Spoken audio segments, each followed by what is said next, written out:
Bienvenue à la PJ. Merci, monsieur le directeur.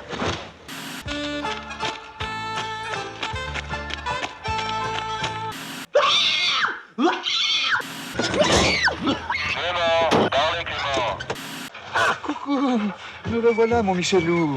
Tu vas me faire le plaisir de te mettre un costume et une cravate. Mais maman, les costumes et les cravates, c'est pour les gangsters maintenant, c'est comme ça qu'on les reconnaît. C'est les escrocs, les ministres, les trucs comme ça qui sont en costume cravate.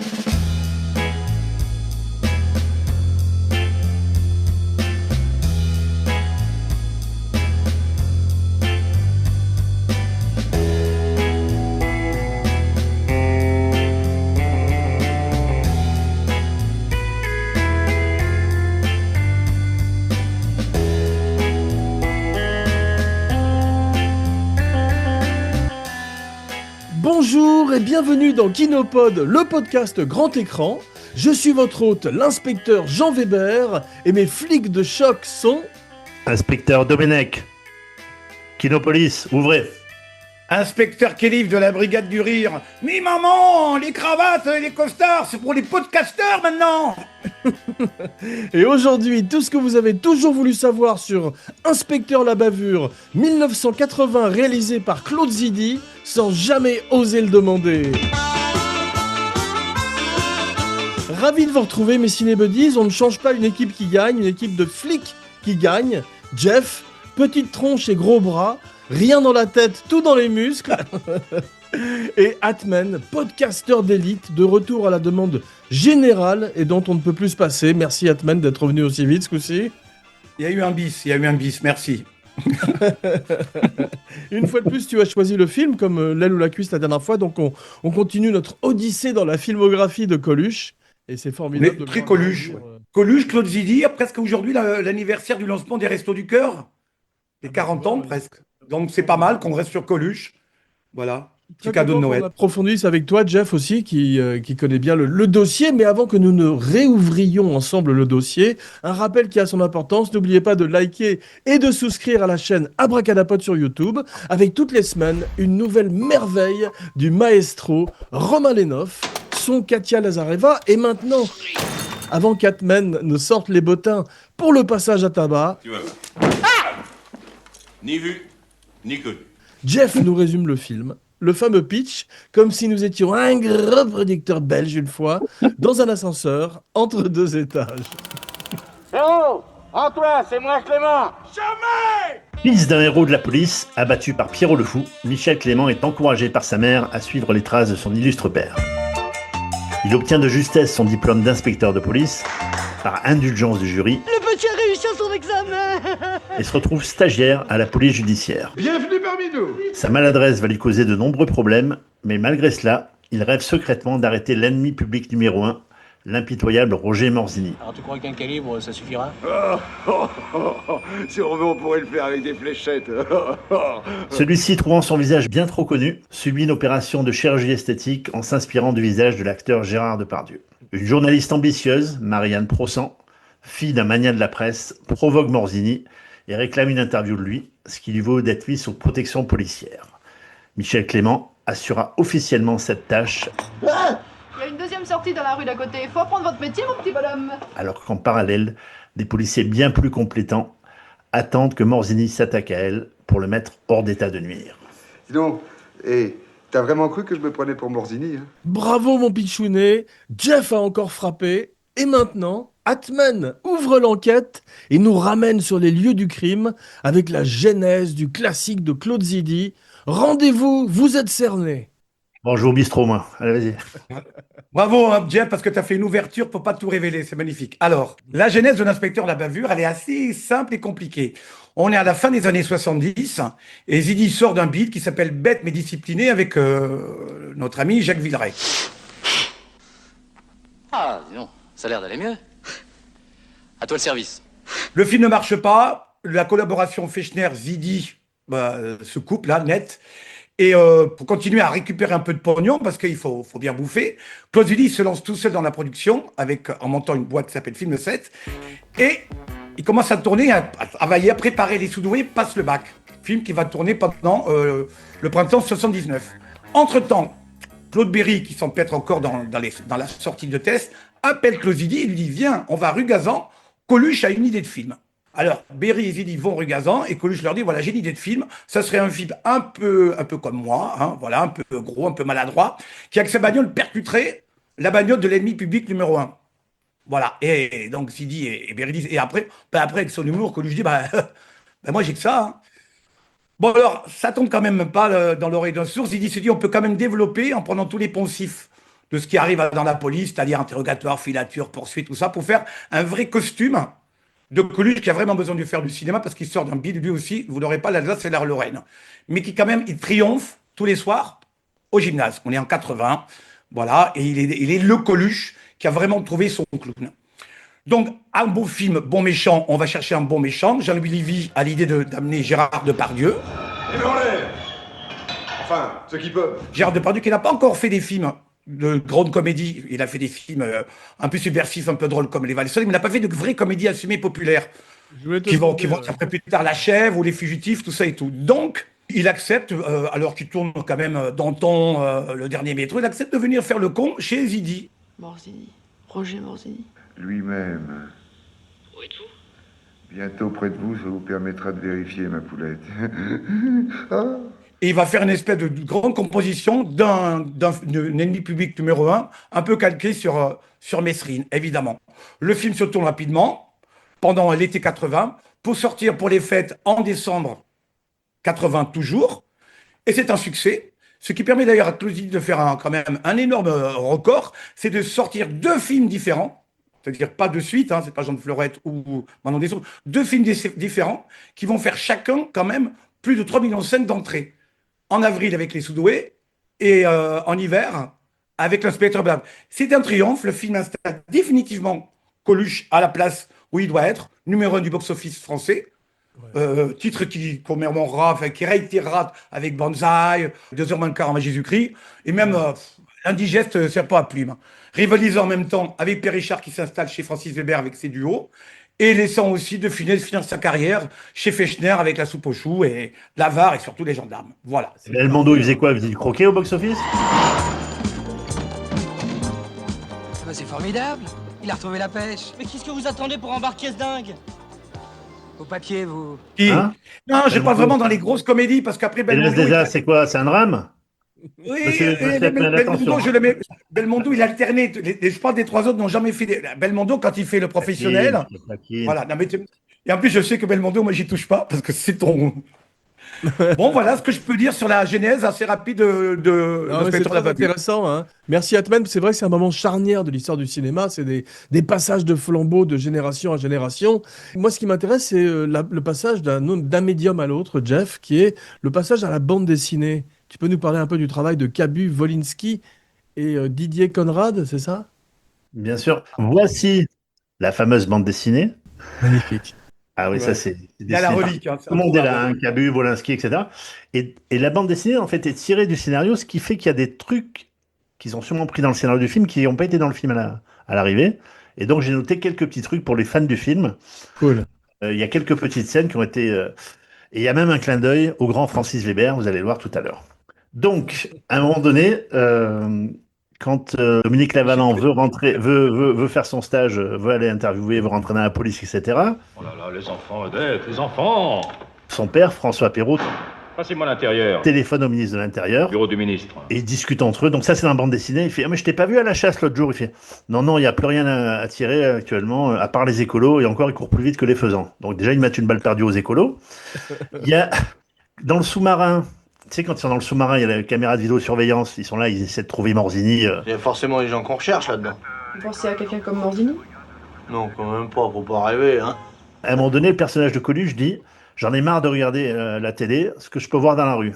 Là, il y a Hubert Deschamps qui lui dit, mais c'est moderne, c'est du Godard. Et là, Coluche répond, Godard, moi, ça m'endort. Donc ça, c'est dans la BD, évidemment.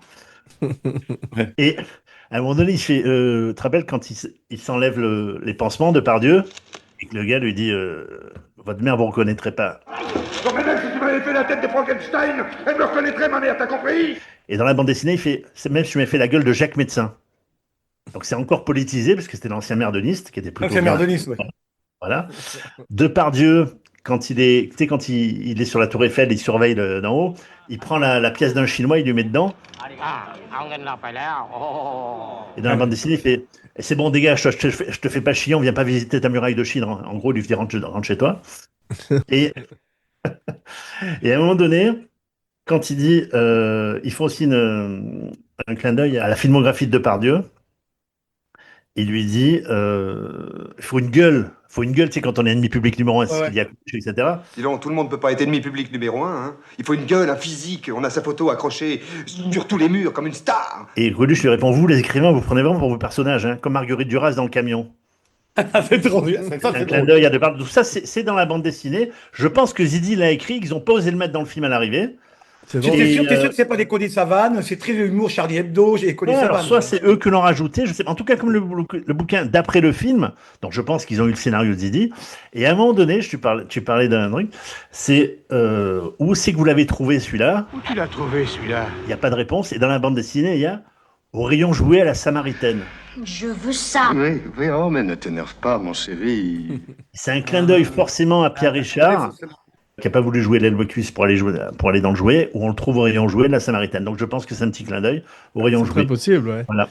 Mais, Voilà, donc il y a quelques petits trucs en plus, et notamment lorsque vous voyez la bande-annonce du film, lorsque La scène. est dans le cimetière déguisé en prostituée, lorsqu'il sort du cimetière, il y a le personnage de Depardieu, Morcini, qui vient le chercher. Ah, coucou! Me revoilà, mon Michelou. Hein, souris, on est un couple. Hein, allez, avance, parce que ça, c'est un revolver. Il l'amène dans une fête foraine, ça c'est dans la bande dessinée, et c'est là que Coluche se rend compte que ce fameux Collard, là, le roi du polar, c'est le vrai Morzini, quoi. Bon, je me présente, tiens, Antoine Collard, le roi du polar. Mais la bande dessinée, elle est très très sympa, je vous la conseille. Mais là, tu vois, quand on parle de bande dessinée, Charlie Hebdo, surtout les Cody Savane, Reiser, Cabu, on se rend compte que ce film-là, quand tu parlais tout à l'heure de gens du croisement d'une année Charles 80, c'est une année en campagne où Coluche règle ses comptes avec la presse, la justice et la police, et il met en place tout un système très fort de nouveaux comics subversifs en cassant vraiment tous les codes du cinéma français. Là, on casse le polar, plus tard on cassera. Là, il s'attaque. Et on se rend compte qu'il fait une phase très abrasive, très une satire sociale. Zidi a presque remplacé Rizzi. En tout cas, ils se sont bien inspirés d'un cinéma italien. Et ils mettent en place le Splendide. On verra d'ailleurs plus tard que les gens du Splendide feront des films comme Les Avec un Teufs. truc inédit qui est une candidature politique pour Coluche en 81 à la présidence. Ah, mais là, Avant d'avoir des menaces de mort et tout. On va parler un peu justement de l'art qui imite la vie et le contraire, tu vois. Et c'est vrai que Coluche, il y a pas d'exemple. C'est une espèce de Lenny Bruce. C'est c'est un activiste, quoi. C'est violent quand même, hein, à l'époque. Il restera toujours un activiste et ce film-là, et c'est pour ça d'ailleurs qu'il marche, il est carrément le clown qu'il a installé sur scène, parce qu'après il s'est dégouré en faisant des films. Le clown qu'il a installé sur scène, et qui a des choses à dire, va passer par ce personnage et va démonter la police, la presse et la justice à l'intérieur du film, en étant lui, ce petit gros dont personne ne veut dans la société, qui fera toujours un mauvais flic, et comme dit Depardieu à la fin, on se méfie jamais assez des cons. Et c'est ce que veut raconter Coluche y prend. D'ailleurs, juste pour terminer, quand Coluche avait dit pendant la Genève, j'aurais dû le dire, quand Zidi dit à Coluche, comment tu le vois ton flic? Bah, avec une salopette et un nez rouge. Et Zidi lui dit, mais si tu me trouves dans la vie des flics comme ça, tu m'appelles. Et il a fait le même travail que sur les ripoux. Il va trouver un petit blouson. Voilà, il est un peu déguisé. La gabardine. La gabardine, tout ça et tout. Et ils ont fait un vrai personnage qui avait des choses à dire dans le film. Voilà. Ce qui est drôle, déjà, tiens un petit peu déjà des avant-goûts des ripoux, lorsque tu vois déjà Hubert Deschamps qui conseille Coluche lorsqu'ils sont en bagnole. Il faut toujours se placer à une cinquantaine de mètres de l'objectif à surveiller. Comme ça, tu perds rien de ce qui se passe et puis tu te fais pas repérer. On les arrête? Ben non, t'es là pour apprendre. C'est déjà Noir et l'ermite. Et ce qui est très drôle, c'est que lorsque Coluche rentre pour la première fois, il a la gueule, il s'est fait éclater la tête dans le bureau d'Hubert Deschamps. Salut les hommes! Salut la planque! Il n'est pas derrière sa machine à écrire, il est en train de couper ses trucs de tiercé, il a pas turf, le mec. Ah bon, parce que maintenant on a le droit de taper sur les flics? C'est le nouveau stagiaire. Ben, c'est pas une raison! C'est déjà Ripoux, quoi. Le petit clin d'œil des Ripoux dans les Ripoux 3. Pour ceux qui on n'est pas nombreux à avoir vu le film dans les Ripoux 3, mais à un moment donné, Noiret est passé pour mort, donc tout le monde va à son enterrement, et il est dans une clinique dirigée par Jean-François Balmer. Il a une nouvelle identité. Je suis qui maintenant? Jean Morzini. C'est qui, Morzini? Un de mes patients. C'est Jean Morzini, donc il prend le nom d'un mec C'est un mort. peu comme les Wolfonies, hein. C'est un peu comme les Wolfonies de chez Lautner qui sont là. Voilà, il les ramène, c'est un petit clin d'œil. Mais tu as raison, quand on voit toute cette arrière-garde de flics, quand ils sont tous à la terrasse du café pendant que Coluche est en planque, tu sais. Quand il a foutu de la cam dans la valise du C'est vrai qu'il y a un côté les ripoux et tout, c'est l'ancienne école aussi, avec ce jeune flic, qui fait penser aussi à Clouseau, à Frank Drebin. C'est toute quand même une génération, tu sais, de flics maladroits et bêtes, idiots. Non, mais on a. Ouais, c'est des clowns. On a surtout, on va pas dérouler le film, on en a dans la première scène, cet espèce de flic, un peu à la Terminator, qui vient se prendre 7 balles. 6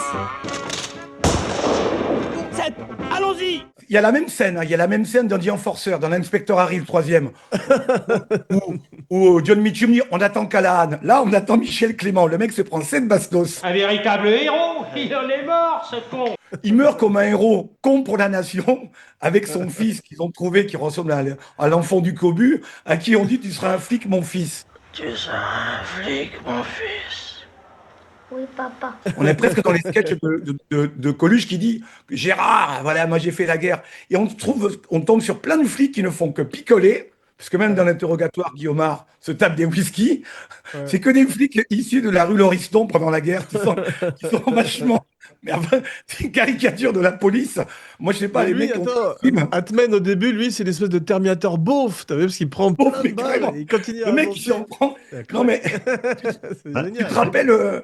Dans The Avenger, il y a le Minotaur, tu sais, dans Chapeau melon et bottes de cuir, il y a le Juggernaut. Voilà. Au nom de la loi, je t'arrête. Oh, chapeau, Clément. Tu m'as eu, Clément, avec une espèce de mec, on dirait l'affaire Dominici. Il flingue des En plus, c'est drôle, j'adore quand les gens jouent leur propre père, tu sais, c'est très drôle quand même de jouer. Ah ouais, non, ils l'ont bien grimé, Coluche. Par contre, il y a une grosse erreur, on va dire, historique, on peut la noter. C'est que le père de Coluche est abattu par Pierrot le Fou, d'accord? Oui, c'est vrai. C'est écrit le 25 juillet 1957, sauf que Pierrot le Fou est mort le 11 novembre 46. Ah ouais. Oui. Je crois que c'est plus l'affaire Dominici où le mec avec son fusil s'est un peu barricadé avec cette ferme au loin. Et par contre, lorsqu'il demande, il a une famille en otage. Ouais. Lorsqu'il dit vous contre le mur, tu vois le gosse. Bon, c'est très petit. Le gosse, il se marre en fait, il rigole. Alors il devrait être terrorisé. Il a un sourire jusque là. Oh mur, bon Dieu! Au mur, bon Dieu! En fait, ils étaient obligés de baser l'action en 1957 puisque c'est 20 ans plus tard. Ouais. Donc, ils avaient fait ça en 46, le personnage de Coluche est beaucoup trop âgé, donc ils étaient obligés de marquer Pierrot le Fou en 57. T'as déjà joué un flic dans un film? Dans le tien. Apparemment un truc qui n'a rien à voir. On a volé la veuve noire du zoo de Vincennes. Ça arrive, paraît-il, assez souvent, des maniaques qui sont attirés par les animaux dangereux. Le labo a trouvé des traces de lycopodes sur les parois de la cuve. Bravo. C'était un quiz. C'était un quiz. Je l'ai revu, c'est mon meilleur rôle. J'adore faire le mec qui... C'est un beau rôle. C'est une belle scène à Guillaume, ouais. Tu t'es inspiré de Dirty Harry, on sent que tu t'es inspiré de Dirty Harry un peu. Mais j'ai fait aussi un film avec Bob Swain, Daniel Auteuil et tout, qui s'appelait Nos amis les flics. Amis les flics. Ah, c'est avec le retourné à Marseille, avec Armel Dutch, toute une bande de François Levental. C'est drôle, mais c'est vrai qu'il y a une tradition de comiques flics, même dans les Police Academy, tu sais, ou dans Hot Fuzz, tout ça. Et lui, il est fantastique, Coluche, là-dedans, parce qu'il amène tout son personnage de clown, comme tu disais, du musical. Quand il grouine comme un porc, tu sais, c'est qu'il deviendrait un peu sa signature. Comme Chris Farley ou comme Belushi. C'était lui, la petite Fufi. La Fufi. Eh ben, tenez-le là-haut. Quand Corsan le chevauche, Corsan qui fait cette espèce d'agresseur, tu vois. Oh là là, ouais. J'avais l'impression d'être dans Délivrance, c'est quand il y avait... Exactement. Voilà, Clément, vous allez faire la petite. Comment? Vous allez faire la petite fille. Je pense que c'est un hommage direct à Délivrance parce qu'il allait beaucoup au cinéma Coluche. Moi, on saute un peu les scènes, on en parle comme ça. Moi, c'est ma scène préférée, qui serait maintenant, je pense, injouable. Intournable. Je veux dire, on voit toute la caricature de la justice qui dit elle avait son goûter, la petite, il avait des tendances homosexuelles, et avec un Corsan qui joue une espèce de mec. On est presque, quand la fille s'enfuit, là, on est presque dans Le Juge et l'Assassin, je sais pas si tu te rappelles. Ouais, c'est vrai, mais vu par Mel Brooks. Mel Brooks. Est-ce que Corsan, il a fait des rôles très dramatiques ou pas? C'est ça que je voulais vous demander. Il vient de chez Rib, c'est Bouchot qui l'a branché. Ouais. Il a fait, c'est un acteur prodigieux. Moi, je l'ai rencontré Ouais. chez Rib, c'est un acteur génial. Il a démarré. Il est dans les compères. Il les est compères. dans les meilleurs copains. C'est des vrais seconds rôles. Ouais, c'est ça. Des vrais seconds rôles Corsan qui assumait, comme Dominique Lavanant quand on en parlait tout à l'heure. Tu parlais, le personnage de Corsan s'appelle Bouchard. Pas oublier que le personnage Morzini, il s'est fait un look à la Jacques Messrine de Pardieu. Tire-toi de là, salope, tire-toi de là. À un moment donné, il y a Coluche qui dit, lorsqu'il parle avec la mère de Morzini, Mais pour rien dire à la police non plus, hein. Parce que eux, ils tirent d'abord et ils disent haut les mains après. ça c'est la mère de Morzini qui dit. Et je pense que c'est évidemment c'est un clin d'œil directement à la mort de Messrine qui était mort un an plus tôt. Dans la même bagnole, ils ont pris la même bagnole. Ils ont pris la BM. C'est ça. Pour Depardieu, Ouais. qui est la même bagnole que Messrine quand il s'est fait flinguer. Vous êtes qui, vous? On va parler bientôt du premier rôle comique, effectivement, franchement comique de Depardieu dans quelques instants. Mais tu parles de maman, on peut pas ne pas parler de la grande Marthe Villalonga. T'as rien oublié? Mais non, j'ai tout. Fais voir. Mais non, Ton je te dis, casse-croûte. j'ai tout, maman. Atman qui est quand même. Marthe Villalonga, que moi j'ai rencontré, que j'adore, j'ai rencontré à un festival. Marthe Villalonga qui joue toutes les mères de tous les comiques. De Bedos, de Bruel, de Aldo Machon. Aldo Machon. Elle joue à la mère de toutes les comiques. Il faut savoir qu'elle avait 2 ans de plus ou de moins chez Dabadi de Bedos. Tu sais, Michel, il y a des fréquentations maintenant que tu peux plus te permettre. Elle a cet accent pied noir fantastique. Où, moi, sa première scène où elle fait comme ça, tu vas mettre la gabardine, l'hommage du vice à la vertu. Il y a des fréquentations que tu peux plus avoir. Je t'avais dit qu'il t'attirerait des ennuis. Mais c'est la mère que et Coluche l'adore. Il dit allez, au revoir ma poule. Au revoir, ma poule. C'est fantastique. Et ben, elle joue aussi sa mère dans Manzai. Et tu sais que la mère de Morzini, qui vient d'enlever, c'est la comédienne Jeanne Hervial. C'est elle qui prostitue Marie Trintignant dans Série Noire. Et elle est très connue pour notre génération, pour être la Germaine dans la pub Sucru, celle qui est enlevée par les aliens, tu sais. Tout à fait. Et Voilà. ouais. C'est Prespuré qui t'a posé les questions? Non. Ne laissez pas m'emmener. C'est donc dans les petits rôles, il y a aussi Prespuré, Monsieur Bruce! Dominique Hulin, alias Bruce dans Les Soudoués. Vestiaire! Tu me tiens d'une place. Ouais. C'est-à-dire qu'en fait, Zidi a pris tout le casting des Soudoués, il l'a ramené. Allez, jeunes, là, attention, tout le monde les met en l'air. Là. Les jeux d'argent sont interdits dans les bistrots, là. Il y a Patrick Laurent au bar, il y a Zard, il y a la fille Zidi, sa fille, hein, je pense. Et il y a ce Dominique Hulin qui est presque puré, parce que dans ce film, comme je disais, il y a tous les poncifs détournés de ce qui se passe dans la police. Il y a 2 interrogatoires. Non, c'est trop. Qui sont assez bien foutus. On est presque comme tu disais dans Les Ripoux. Ou le premier interrogatoire avec l'ami de Coluche, là, que tu connais, comme il s'appelle. Bouboule. Bouboule, là, voilà. Qui s'interchange L'élégant. L'élégant avec cette couverture SNCF, on le tabasse, bienvenue à la PJ. Et le deuxième interrogatoire avec Prespuré, là, les dialogues sont savoureux. Prespuré, quand tu passes chez lui, t'es comme un pâté en croûte. T'es propre, t'es lisse à l'extérieur, mais à l'intérieur, t'es haché menu. Ça, c'est magnifique. Tu parlais de la BM tu parlais de la BM de Depardieu dans le film.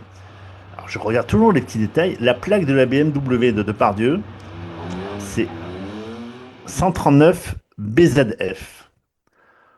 13,9, c'est la date de naissance d'Hubert Deschamps, 13 septembre. B. Berry, le producteur du film. Z. Zidi. Et F. Fechner, producteur aussi historique. Et par contre, Romain vous fera le petit montage. Il y a une petite mouche dans le lait. C'est lorsque la BM se fait broyer par le tractopelle à la fin. C'est une autre voiture, mais ils ne sont pas donné la peine de changer la plaque d'immatriculation. Oh non, la bagnole, pas la bagnole. C'est une autre BM, mais avec une carcasse, à mon avis. C'est une carcasse. Voilà, mais ils auraient pu mettre la plaque, et vous verrez que c'est pas la bonne plaque. Voilà, c'est une immatriculation différente. Mais bon, on dira rien. C'est sûr. Mais quand il dit tu seras un flic, mon fils, c'est vrai que c'est quand même il y a du grand dialogue qui est assez simple, mais qui fait mouche tout le temps.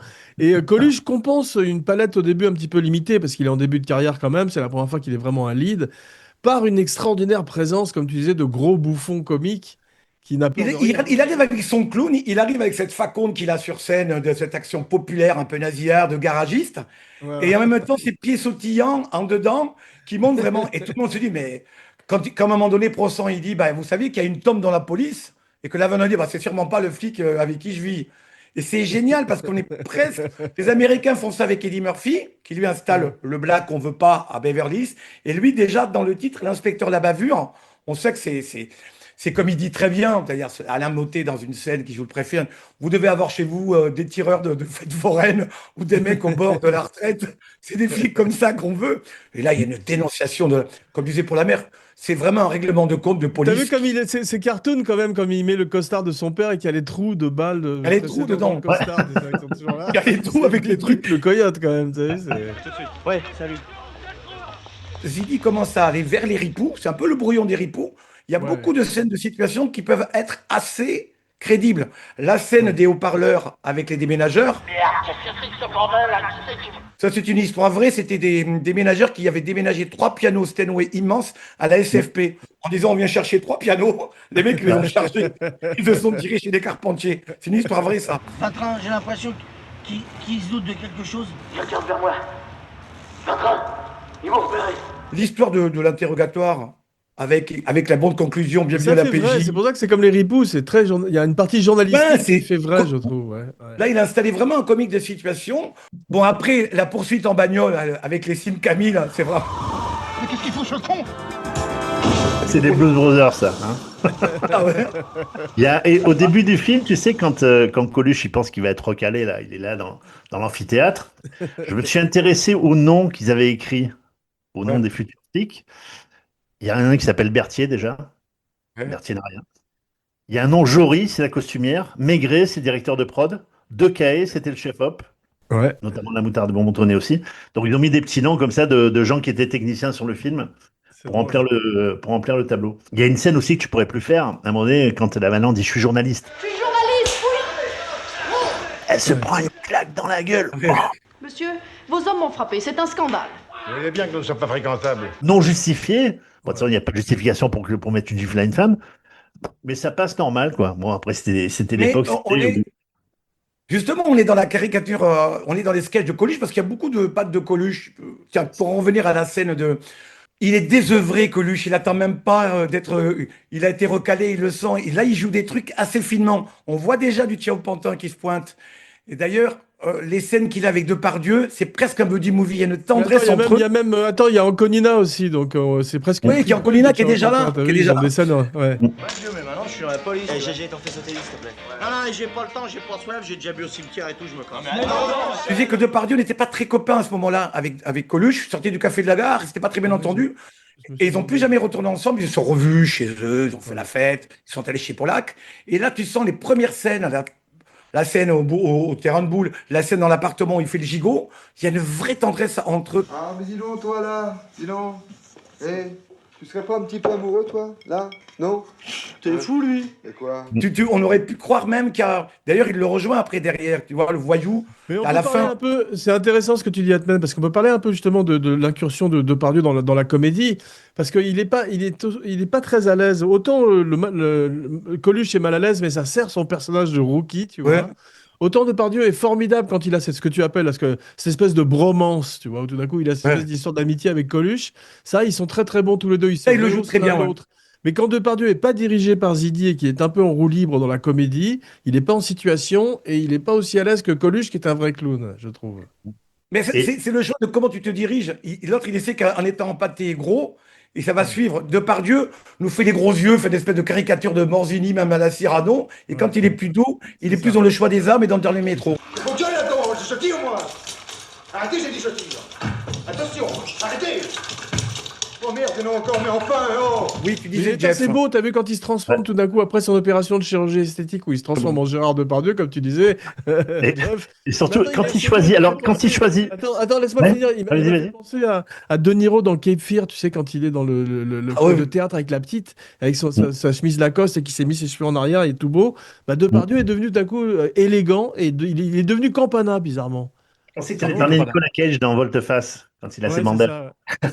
Vous me voyez avec une gueule comme ça? Je veux bien changer de gueule, mais je veux pas cette gueule-là. Il faut savoir que lorsqu'il fait le casting des têtes... Oh, ça, j'aimerais bien avoir cette tête-là. Non, ça n'est pas possible. Mais pourquoi? Il n'y a pas de pourquoi, c'est pas possible. Tiens, Delon, il fait non, ça va pas être possible, Delon, s'il est trop. Belmondo, il fait non, trop énergique. Non, c'est trop, ça. Trop énergie. Trop jeune. Il met Piccoli, il fait non, trop vieux. Il venait de faire le sucre avec lui, tu sais, donc il essaie de mentir danse. Et par contre, dans la bande dessinée, là, il change, ils envoient du lourd. Dans la bande dessinée, il montre le visage de Delon, il dit non, ça fait représentant de commerce. Lorsqu'il monte Belmondo, Non, une gueule comme ça, je peux la faire moi-même. Il monte Piccoli, il fait avec ça, je vais me taper la mère Denis, rien de plus. Et il y a la photo d'Alice Sapri, tu fais non, ça fait Travelot. Et le pire, c'est qu'ils mettent Charles Pasqua dans la bande dessinée. Il dit avec une gueule comme ça, je vais ouvrir un compte en banque à la banque du sperme. Donc voilà. Non, ça, tu sens que c'est du Charlie. C'est du Charlie Hebdo. Hein, Dans le casting là, du nouveau visage, les mecs, ils taillent quand même Raymond Barre. Non, il faut l'intention. Ça, c'est pas la peine. Non, c'est pas politique. C'est pas bien, ça. Il est passé Premier ministre l'année d'après. C'est Premier ministre, il y a toute une mise en L'année abîme. d'après, Là. Ouais. Le Chirac vient de se faire barrer, l'autre, il a nommé Raymond Barre. Et Mais t'as vu, Ah oui, c'est il a non, c'était les la boules vraie. de coton.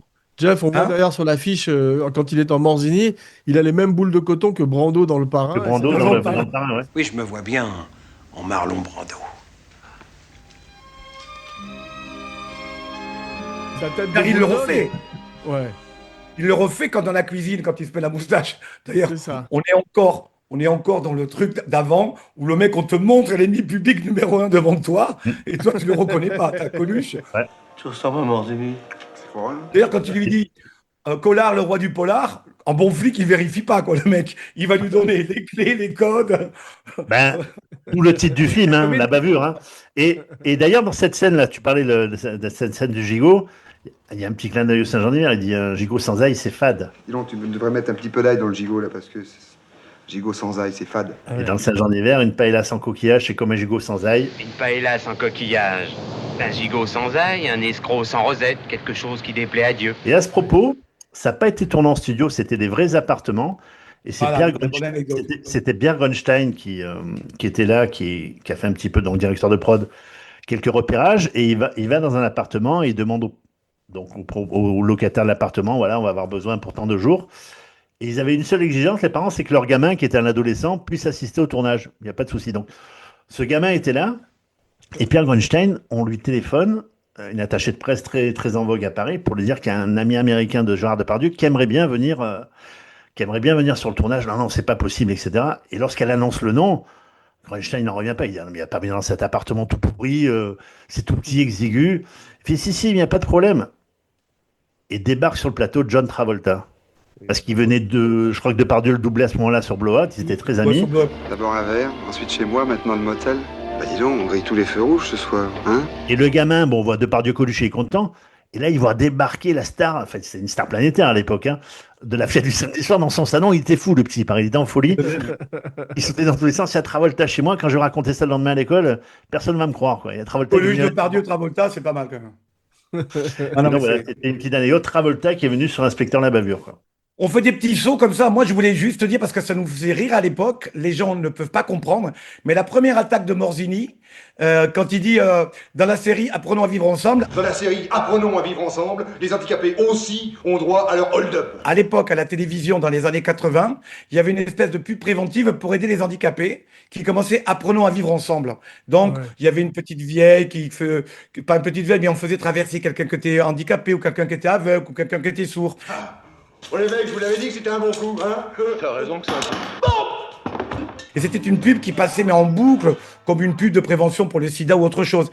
Et ils ont vraiment détourné, ou quand Depardieu fait, dans la série Apprenons à vivre ensemble, les handicapés, eux aussi, ont droit à leur hold-up. Alors, les mains en l'air, enfin ceux qui peuvent. Ça, je peux te dire, ça c'est de la réplique, c'est de la punchline. Hein.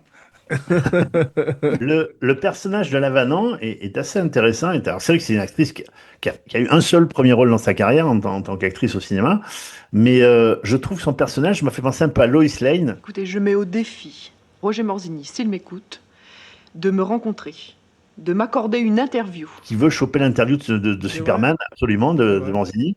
Et lorsque, en revoyant le film hier, lorsque Coluche la récupère avec le tractopelle, j'ai l'impression que c'est la main de King Kong qui récupère Jessica Lange. Exactement. Et ben, t'as pensé à ça aussi? Ben voilà, ça va. Tout de suite. Non, mais c'est une scène d'une émotion incroyable avec la musique de Cosma dont on reparlera. Quand il chope, c'est la main de King Kong avec. C'est comme le chevalier qui attaque la forteresse pour délivrer la princesse avec le dragon ou le chevalier noir. C'est très très bien foutu avec cette grue pour égaler son père. Et c'est assez bien foutu. Ils sont en parallèle tous les deux et tous les deux sont incompris par leurs parents ou leur hiérarchie. et ils vont se retrouver tous les deux. Et c'est assez beau. Et je trouve que Zidi, au lieu de prendre une Miu Yu, par exemple, ou une Carole Bouquet, ou d'habitude dans ce genre de comédie où on prend, attention, je dis rien sur le physique de Lavanant, il a pris une super actrice qui a vraiment le sens du rythme, de la comédie et tout, et qui fait vraiment un couple crédible avec Coluche, et ça fonctionne, ça dépote, quoi. Il y a un côté, je dirais, il y a un côté Bette Midler dans ces années 80, tu sais, quand ça pulsait, ou de vraies actrices de comédie. Tu sur vois ce que Lois je veux dire? Lane est très très bien observé. Lois aussi. Lane, voilà, tout à fait. Ouais. Mais on se rend compte que Zidi caste merveilleusement bien, parce qu'on retrouve Guillaumard. Doucement, les gars, on s'entend plus. Croyez-moi, j'ai le bras long. Et nous, on l'a musclé. Toujours exceptionnel. À chaque fois, lui Vermillon. aussi, c'est comme Marthe Villalonga, ça passe une vitesse le film avec lui, quoi. C'est fantastique. Parce que quand il prend justement Alain Mottet, qui joue tous les préfets dans les Ripoux et tout, et qui prend François Perrault, qui joue toujours comme s'il sortait d'une digestion, d'avoir bouffé épicé, toujours sur les... Et Guillaumard, qui est très très vindicatif et très très exubérant, la scène, après avec le chèque pour vos œuvres et tout, la scène d'exposition, tu la regardes, c'est des cas d'école, c'est joué à la perfection, ça va vite. Il va pas s'embarrasser pour expliquer ça. Même quand il prend Jean Martin au début, il prend des Ferrari, et il sait que la scène, il en boîte en trois prises. Et ça qui est merveilleux, que tu n'as plus maintenant. Les mecs, ils acceptent ça, c'est ça qui fait nourrir aussi ces grosses comédies-là, quoi. Je pense qu'il s'est aussi inspiré. Tu sais que Paris Match avait chopé une interview de Mesrine, une exclusivité. C'était Isabelle de Wangen, la journaliste. Et donc, je pense que le personnage de François Perrault, c'est un peu Robert Hersan. Ils avaient dit c'était quelqu'un qui est un grand mania de la presse. Je ne veux pas que ma fille court le plus petit risque. Mais enfin, papa, je cours aucun risque, je t'assure. Et donc, il y en a qui a un réseau énorme et qui arrive à placer sa fille. Et c'est vrai que Lavanant, là-dessus, elle est assez surprenante et vraiment, elle a un joli rôle à défendre, quoi. C'est vraiment, elle est très, Je très sais bien. pas si elle a beaucoup de ruptures très comiques qu'elle avait déjà dans Les Brosés quand elle fait alors on prend un flic, on le tabasse. Oh ben non, on connaît, elle a plein de trucs. Elle en fait des caisses quand elle est très frimeuse, même dans la scène, dans la cabine téléphonique où il fait un faux Bogart, où il s'étouffe quand c'est presque le sketch de l'autostoppeur avec il le fume ça, ou ils le vendent. C'est pas vrai. Eh si. J'aurais pensé à tout le monde sauf à vous. Et que elle, derrière, elle joue. Oh non, c'est pas vous. Elle joue tout au premier degré. Elle est fantastique. C'est dégueulasse. On peut parler de Lavanant, si vous voulez. Je m'excuse. Volontiers. Ouais. Alors, Dominique Lavanant est né un jour après la naissance de Georges Lucas, la même année, à savoir le 24 mai 1944 à Morlaix. Son père meurt noyé en mer alors qu'elle n'a que 2 ans, donc elle a une enfance très difficile avec sa maman. Elle est dans un milieu très très pauvre. Et au milieu des années 60, elle va à Paris, école de la Sorbonne. Après mai 68, elle va dans les cours de théâtre de Tania Bachalova et Andras Voutinas, où elle rencontre son amie Josiane Balasco. Son tout premier film, c'est déjà Claude Zidi, dans Le Grand Bazar. Elle a un petit rôle dans un film de Tati qui s'appelle Parade, puis on la découvre dans Les Galettes de Pont-Aven de Joël Seria. Coluche la prend dans Ne vous l'aurez pas l'Alsace et la Lorraine, on la voit dans Diabolomante. C'est Christiane! Christiane l'esthéticienne! C'est dans Les Bronzés, voilà, où elle joue le rôle de Christiane, l'esthéticienne. À ce propos, elle s'appelle Christiane Westmuller. Sachez-le, hein, comme Johnny Westmuller dans Les Bronzés. C'est là que ça sera son premier gros succès en tant qu'actrice de second rôle. Elle avait joué dans Amour, coquillage et crustacés certains soirs, elle les avait dépannés.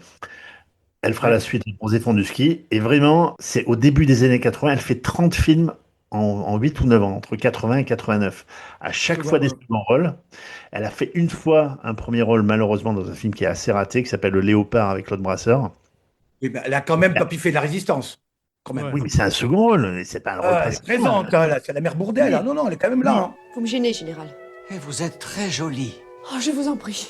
Allons, Bernadette, il ne faut pas avoir honte d'être gay. Oh, je ne sais pas, je ne sais plus. Est-ce que c'est pas un premier rôle? Il n'y a que des premiers rôles dans Pas piffé de la résistance. Mais non, il y a là, que des seconds rôles, voilà. Mais ce que je veux te dire, Dominique Lavanant, c'est un grand second rôle du cinéma français. C'est pas honte de dire ça. Mais à chaque fois, et la seule fois où ils ont voulu la mettre en tête d'affiche, c'était avec Brasseur dans Léopard, ça n'a pas fonctionné. Et elle n'est pas faite pour être tête d'affiche. Quand tu revois le film, tu vois il y a des actrices comme ça qui sont exceptionnelles. Après, elle a été dans une série télé qui s'appelait Imogène et Thérèse.com. Voilà. Mais elle a tourné avec Godard, Claude Sauté, Mort un dimanche de pluie, scénarisé par Philippe, je ne sais plus comment là. C'est bon, c'est ça? Ah ouais. Et elle a fait donc Hôtel des Amériques, Les Frères Pétard, Kamikaze, Agent Trouble, pour lequel elle aura le César de meilleur second rôle. Elle a été nommée 3 fois au César, elle a obtenu. Voilà. Malheureusement, on la voit plus trop. On la voit plus au cinéma. Bon. Non, Ouais, tu penses? mais bon, ouais, là, ça fait un petit moment quand même qu'elle n'est plus. Qu'on ne la Elles voit étaient plus. tous les deux Voilà, en ça, c'est une compétition avec actrice Claire Nadeau. Avec Claire Nadeau et elle étaient vachement. Quand c'était pas Claire Nadeau, c'était elle. Elles étaient vachement, tu vois, dans les drames, parce que c'est des actrices de théâtre qui savent jouer le drame comme la comédie. C'est pour Ouais. ça que dans Les Léopards, là, je sais pas, de Broca, non? Ouais. Le film, moi, je l'avais vu au cinéma à l'époque, c'était très mauvais, quoi. C'était pas le Brasseur. Tu vois, je veux J'ai dire. pas vu, mais on a- à l'époque, en tout cas, c'est une idée de génie de Jean-Louis Lévy, l'agent à l'époque, avant qu'il soit producteur, de faire de Depardieu, de lui donner une tournure comique dans sa carrière, avant qu'il parte vers les films de mon père. Allez, vas-y, Bergamon. C'est tout bon, au rut, ma brute. Biroute, toute. Parce qu'il sort de Loulou, il sort du dernier métro, Je vous aime, Le choix des armes, donc c'est spectaculaire. Il tourne 4, 5, 6 films par an. T'as vu, Jeff, à l'époque, c'est complètement fou. Ouais, c'est Quatre films en pas n'importe 80. quel film, hein. Ouais. Ah, mais oui, parce que. C'est- Attends, tu sais ce que c'est les années 80? C'est Je vous aime, Danton, L'inspecteur la bavure, Le dernier métro. L'année d'après, il y a La chèvre. Mon oncle Mon oncle d'Amérique. d'Amérique. Il y a La chèvre. Il y a un autre truc. Enfin, faut pousser avec la fourchette et pas des petits rôles. Martin Guerre. Ah, Ouais. Martin Guerre, ouais, c'est des grosses années 80. Mais alors, pour en revenir à l'agent Jean-Louis Lévy, grand bonhomme que j'ai rencontré, j'aime beaucoup ce monsieur, qui fait encore une carrière énorme en tant que producteur, qui était aussi l'agent de ton père, non? Oui, Jean-Louis puis il a Lévy. il a coproduit le Pharmacien de garde, chef-d'œuvre. Formation de garde, oui, c'est vrai. Tué. Ouais. Non, mais ce Jean-Louis Lévy, mais qui peut faire Morzini à l'époque face à Coluche? Tu vois? Ouais. Qui peut le faire sans être caricatural? D'ailleurs, qui peut faire d'ailleurs à l'époque, puisque Ventura a refusé La chèvre, qui peut faire l'alter ego face à Pierre Richard? Oh là là là là. Il n'y a plus trop de C'est ce personnes. passage de flambeau dont on parlait, justement, de films charnières. Ouais, ouais. Dans son livre de mémoire, Zidi parle de Coluche en disant que sur ce tournage-là, il venait texte su, parce que je pense qu'il était face à Depardieu et il voulait se montrer à la hauteur. Donc il était à l'heure, le jour de tournage. Il connaissait le texte par cœur, contrairement à Depardieu qui apprenait le texte au dernier moment. Bon, c'était sa façon de travailler. Et après, il s'est un peu relâché, Coluche, dans sa façon de travailler, malheureusement. Mais en tout cas, sur ce tournage-là, Zizi, qu'il a été très très sérieux au niveau du texte et de. Je voulais savoir, Altman, cette scène cultissime de pétanque, Tu veux essayer de la plomber? qui fait aussi penser à celle de Je suis timide et je me soigne. Est-ce que c'est quelque chose qui t'a inspiré lorsque tu as. Alors voilà, moi j'ai Depardieu dans le film, hein, voilà. Merde. Allez, on voit la thune. Ouais, on ferait bien la dernière. On n'aime pas gagner par forfait. Est-ce qu'avec Depardieu, tu lui as parlé de cette Évidemment. cette scène de pétanque? Ah ouais. Évidemment. Et c'est d'ailleurs fou parce que j'en ai un sur les deux, puis l'autre est mort. Mais c'est surtout que quand j'ai vu ce film-là, moi j'ai vu ce film-là en 80, puis après je l'ai revu à la télévision. Et mon film sur la pétanque m'a été inspiré par ça. J'ai dit, mais si on arrivait à faire un Rocky de la pétanque avec les mêmes valeurs que quand Rocky Balboa, mais juste avec ce jeu très très bof, tu vois. Et j'en ai parlé à Zidi que j'ai croisé moi, et je lui ai dit, mais arrêtez avec ça. J'ai dit, oui, ce petit bout-là m'a inspiré. Comme quand Billy Wilder avait vu Brève Rencontre et que un acteur, Noël Howard, je sais pas, dit à un moment donné,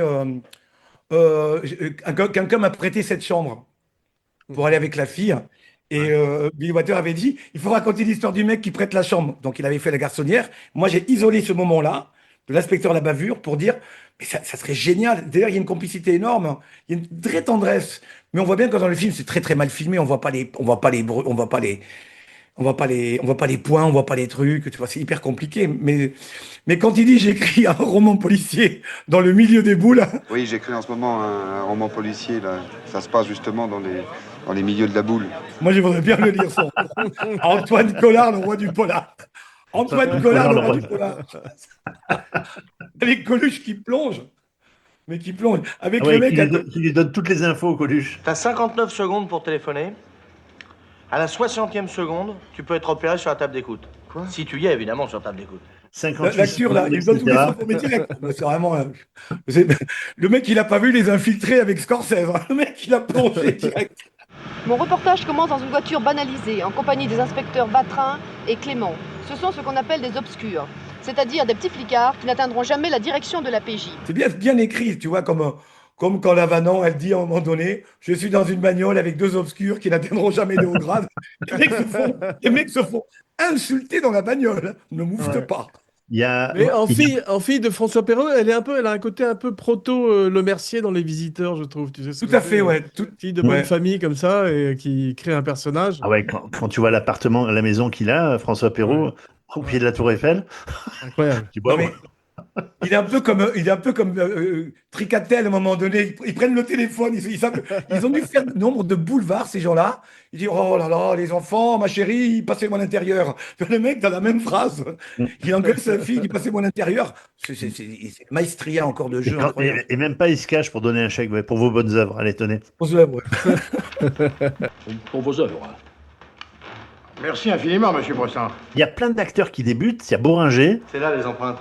Eh, dis donc, le coup de la clinique d'Akenbuch, c'est Morzini. Qui s'appelle Maigret. Ça va, Maigret. Alors, il a un tout petit rôle, Boringer. Il se retourne avec sa blouse blanche. Il fait l'anthropométrie, là, les trucs. Tu as Anconina, comme on dit tout à l'heure, Hippolyte Girardot, et même Florent Pagny. Alors, Florent Pagny, il ne faut pas éternuer quand il apparaît à l'écran. La première scène, il suit Coluche dans le bar. Il a une clope au bec, on le voit une demi-seconde. Et après, il est autour de la table à côté de Richard Anconina.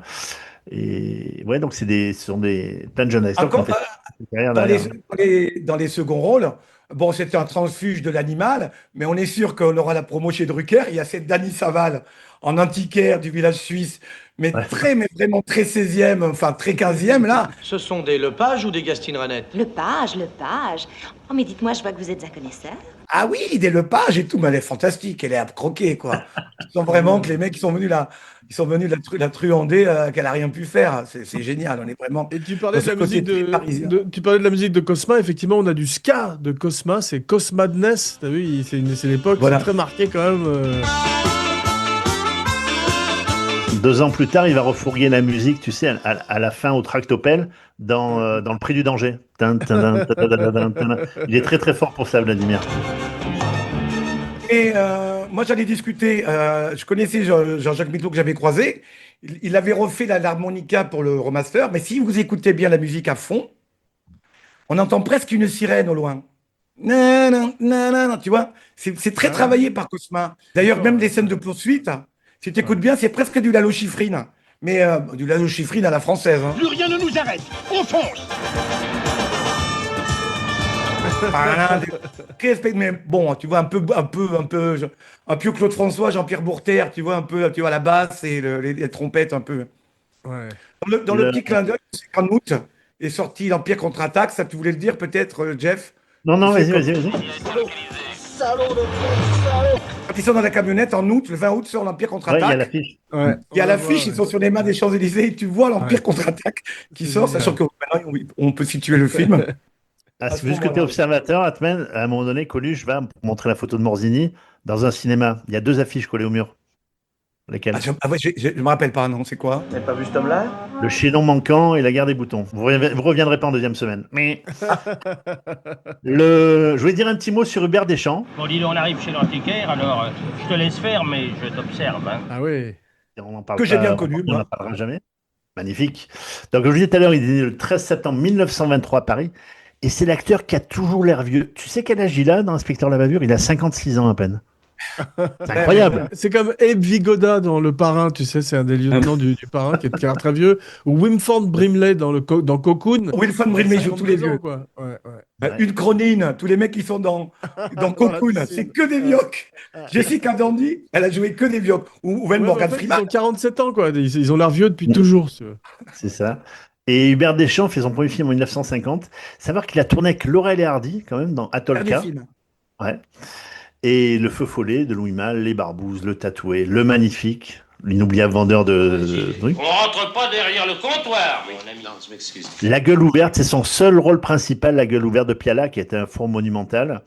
Trio infernal. Alors, le mec, il mélange tout. C'est-à-dire qu'il enchaîne Piala sur Soldat du Rock, ça va être ta fête, quoi. Tu vois, donc c'est vraiment. C'est à la Galabru, hein, il n'a pas vraiment de plan de carrière. Coup de tête inoubliable d'un directeur de prison. La Banquière. Les Surdoués de la Première Compagnie, magnifique. Salut, j'arrive, ça va faire mal. Prends ton passe-montagne, on va à la plage. Garçon de Claude Sauté. L'inconnu dans la maison de Georges Laudner. Il faut savoir que on doit à Hubert Deschamps le surnom de Jean-Paul Belmondo, alias Bébel. Pourquoi? Parce qu'en 57, lorsqu'il fait La Mégère apprivoisée, avec Jean-Paul qui a un tout petit rôle dedans, Jean-Paul vient tous les jours avec son même pull crasseux. Et ça fait penser, c'est en hommage à Gabin dans Les Bas-fonds, qui a toujours le même pull, et en mode acteur studio, Belmondo. Et Hubert Deschamps finit par le surnommer Pépel. Pépel, qui est le nom, Pépel Wascal, qui est le nom de Gabin dans le film. Et ce Pépel, avec le temps, s'est transformé en Bébel. En tout cas, c'est à Hubert Deschamps qu'on doit le fameux truc. Il faut savoir que Hubert Deschamps n'a absolument aucun lien de parenté avec Didier Deschamps. Par contre, il est l'oncle de Jérôme Deschamps, le célèbre créateur des chiens. Des chiens. Alors moi, je l'ai bien connu. Hein. Tu connais les des chiens, à peine? Ouais, je connais bien. Tu nous en parler? Un soir, Jérôme Deschamps nous fait l'amabilité d'inviter son oncle avec Henri Virlogeux. Moi, il me parle pas trop, je suis avec Morel et tout. Il voit le spectacle, c'est un carton. C'est magnifique. On mange avec Hulot de Moreau. Et je passe une soirée en face d'Hubert Deschamps qui me raconte, mais vraiment des anecdotes sur De Funès, sur le dernier film de Laurel et Hardy où ils se tapaient dessus. Hein. Il m'a dit parce qu'ils étaient ensemble, Laurel et Hardy. Ils se fracassaient, ils ont tourné ça dans les îles. C'est un nanar cosmique. Il a quand même tourné. Piala est allé à son enterrement. Hein. Donc, tu avais l'enterrement de Hubert Deschamps au bar, Henri Guibé, Sim et Piala. Moi, je voulais être au bar. Tu vois le casting. Et il m'a raconté, c'est une vraie anecdote. Quand on était en tournée, un des chauffeurs qu'on avait de camion avait été un chauffeur d'Hubert Deschamps sur l'inspecteur La Bavure. Et quand on est allé manger, le chauffeur n'est pas venu nous, il chargeait le camion, il allait repartir pour une autre ville en tournée. Il est quand même venu nous saluer et il m'avait dit, je ne pense pas qu'il se rappellera de moi, j'étais son chauffeur. Deschamps le voit tout de suite, il fait l'inspecteur La Bavure, il me fait comme ça direct. Ça lui a fait un truc, c'est que des petites choses, mais pour te dire, le mec, il avait toute sa tête. Non mais, hé, va faire ça, moi, à 2 mois de là, arrête, Et je voulais te parler d'un autre immense comédien français, grand second rôle et grand acteur de théâtre, François Perrault. Bon, ma fille, je veux des nouvelles de ma fille. Ouais, tout de suite. Les nouvelles, ça oui. Non, je vous en prie, ne lui faites pas de mal. Né le 26 février 1924, et il a débuté dans la troupe de Louis Jouet, ensuite le TNP de Jean Villard. Les liaisons dangereuses de Roger Vadim, Le corps de mon ennemi, dans le rôle de Raphaël. Raphaël comment? Messina. Dimassa, vous reviendrez pas en deuxième Dimassa, merde. Suffisamment. J'ai envie de me dire Dimassa. Oh, ils vont pas être contents. L'argent des autres, Claire de femme, 3 hommes à battre, inspecteur à l'allure, coup de torchon. Là, il joue le rôle du colonel Michel, Tra comme Tralala, Michel comme la mère Michel. Ah oui. Exceptionnel. Exceptionnel. Michel, Tra comme Hôtel Tralala. des Amériques, Josepha, Le Choc, de l'ami Robin Davis. Tu sais, on ne quitte pas l'organisation comme ça, monsieur Morelli. C'est pourtant ce que je vais faire. Et j'ai eu l'immense privilège, merci Jean-Paul, de rencontrer François Perrault 1 mois avant sa disparition. On est en train de bouffer chez Lip. J'ai mon train à 18h et il me dit je vais voir mon ami François Perrault. J'ai dit quand même. Oh, et là, il me dit laisse tomber ton train parce que Jean-Paul savait que c'était la dernière fois qu'il allait le voir. Et on fait au moins 2 heures de route. Il habitait en banlieue parisienne. Et lorsqu'on arrive, mais j'ai vu alors François Perrault qui était assez diminué, mais on a pu bien discuter. Et j'ai vu un sourire, le visage de François Perrault s'illuminer de voir Jean-Paul. Alors Jean-Paul qui était quand même affaibli aussi avec son AVC. Hein. Et c'était hyper touchant de les revoir ensemble. Je me souviens très bien que François Perrault dit à Jean-Paul, ah Jean-Paul, tu te souviens lorsqu'on allait au De Mago, les femmes se retournaient. Et Jean-Paul lui dit, mais elle se retourne toujours. Il fait, ah bon, bah ça va alors. Et il avait affiché chez lui, il avait été nommé au César pour son rôle, en second rôle pour La vie et rien d'autre. Il avait l'affiche chez lui. Il a dit, ah c'était beau, La vie et rien d'autre.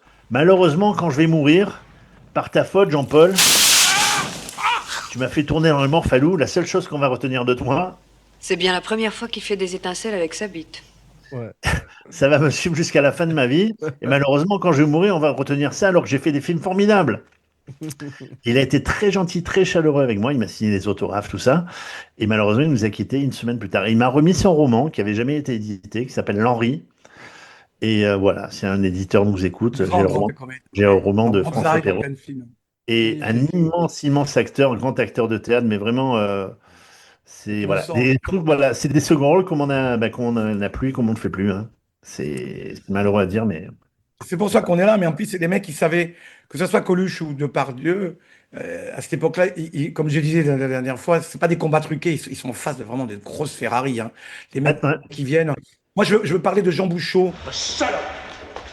Parce qu'ils n'ont pas pu avoir Kaminka et Fabre. Ce Jean Bouchot qui vient du théâtre fait quand même. Il n'a joué que des rôles de flic. Si tu tapes sa filmographie, c'est commissaire chez Boissé. Il n'a joué que des rôles de flic. Donc il connaît son truc. Mais c'est des flics un peu caricaturaux. Avec le good cop, bad cop, le préfet m'a appelé, tu vois le truc. Et c'est vachement bien parce que le travail qu'il fait. Quand ils interrogent sur l'interrogatoire, tout ça et tout, avec le duo de Martin Lamotte. Pourquoi tu foutais le camp là? Les interrogatoires doivent être menés avec fermeté, mais sans violence, monsieur le directeur. Mais c'est ça que tu nous énerves, toi! Et c'est lui qui a scénarisé le film, c'est ça, hein? Ouais, avec Claude Zidi. Parce que Zidi faisait déjà travailler Kaminka et Fabre sur les Zouloués. D'accord. Et il est mort très récemment, il est mort le 30 septembre dernier, 2025, Jean Bouchot. C'était de la bande de RIP qui, eux, commençaient à cartonner avec Merci Bernard, tu sais, qui venait de démarrer aussi. François Perrault était dirigé par Francis Weber, il me semble. Messieurs? Oui, absolument. C'était dans... Maté Camus. Maté Camus. Ah oui, c'est aussi j'ai un fils. Jaguar. Bravo! Voilà. On reviendra en deuxième semaine, monsieur Weber. Et maintenant que celui qui a encore quelque chose à dire sur Inspecteur la bavure le dise ou qu'il se taise à tout jamais... Ah ben oui, j'avais juste un petit truc à dire, c'est pas bien important, mais le film est sorti le lendemain de la mort de Romain Gary. Information totalement inutile, mais il fallait le dire. Voilà. Toujours indispensable. Moi, je voulais dire que l'inspecteur la bavure fait partie de mes films de chevet, aussi avec la Lou la cuisse. C'est là où j'ai vraiment connu Coluche. J'aurais rêvé le rencontrer, en tout cas, voilà. Parce que tout d'un coup, il arrivait avec son spectacle très politique.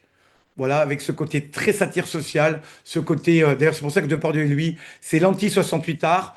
On casse les codes de Peur sur la ville, de la guerre des polices, de tous ces polars-là, et on les détourne pour raconter autre chose, mais quelque chose encore plus cruel, de dire que quand même, il y a une grosse répression à l'époque. On prépare le terrain pour Mitterrand, et arrive sur le paysage, le nouveau paysage, dans ces années magnifiques de la fin 70-80, le Splendide, avec le Père Noël, tout ça et tout. Les Colaros qui sont très très drôles, le grand orchestre du Splendide qui fait partie de la bande à Coluche, et on a vraiment une émergence de gens qui viennent du théâtre, très populaires, très drôles, avec un nouvel humour, qui a aussi dans les journaux, que ce soit sur les Colliers Chavannes ou Harakiri, et ils préparent dans ce film-là, sans campagne, c'est des films salutaires qu'il faut revoir maintenant, avec beaucoup moi, je l'associe vraiment à la comédie italienne où tout d'un coup, on arrive à vraiment caricaturant toutes les situations et les personnages. On a vraiment à dénoncer des trucs, surtout la police. C'est symbolique du cinéma pour nous, la génération du cinéma du dimanche soir. C'est-à-dire, lorsqu'il y avait l'inspecteur la bavure à la télé, on savait qu'on avait le droit de regarder la télé le dimanche soir, ce qui était très rare. Le fameux cinéma du dimanche soir. Et on sent déjà que Zidi, même dans les Charlots, moi j'ai regardé beaucoup de Zidi là, il a toujours été révolutionnaire, il a toujours été un peu anarchiste bizarrement par rapport à la guerre. Anarchiste avec la presse, comme on avait dit, les censeurs qui veulent pas le faire à l'armée, les gros cons qu'on ne prendra jamais dans la police, parce que voilà.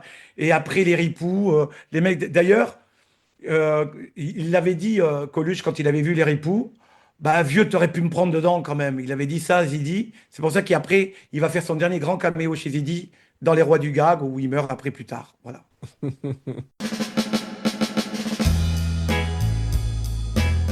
Bien, merci mes cinébédis pour cette descente de police. Vous fûtes des partenaires hors pair. Jeff Vatrin et Atman Clément, c'est notre meilleure équipe. Et j'attends toujours votre retour au Kino Commissariat avec une grande impatience. Merci les amis, merci les cinébuddies. On se retrouve dans quelques jours pour un nouveau podcast grand écran pour une nouvelle année 2026. En attendant, comme d'habitude, n'oubliez pas de liker et de souscrire à la chaîne Abracadapod sur YouTube, avec chaque semaine une nouvelle fantastique vidéo du maestro Romain Lenoff, assisté de Diana Mossafir, son de la grande Katia Lazareva. Donc, bonne année à tous. Petit podcast deviendra grand grâce à vous. Et maintenant, voici venu l'heure de dire vos noms et vos phrases signatures. La fameuse catchphrase. Jeff Domenech, je vous souhaite tous également une bonne année. Comme Clint Eastwood s'est marré en voyant l'inspecteur la bavure, est-ce qu'on peut dire que l'inspecteur Harry? Bravo. Allez, non. Voilà. Ou Harari, comme disait Clément. Voilà. Le grand Clément Harry. Voilà, c'est ça. Adpen Khelif, presque à la retraite de la police. Voilà. Comme disait la mère Prosson, vous savez pas, j'ai le bras long. Et nous l'avons musclé. Comme disait Guillaume. Voilà. Bonne année à vous tous. Et à très vite. Parfait. Je fus Jean Weber pour Kinopod, le podcast qui tire d'abord et dit haut les mains ensuite. Et maintenant, j'emmerde Kinopod là-haut, là-haut. J'emmerde Kinopod et les ciné-buddies, et les ciné-buddies. Oh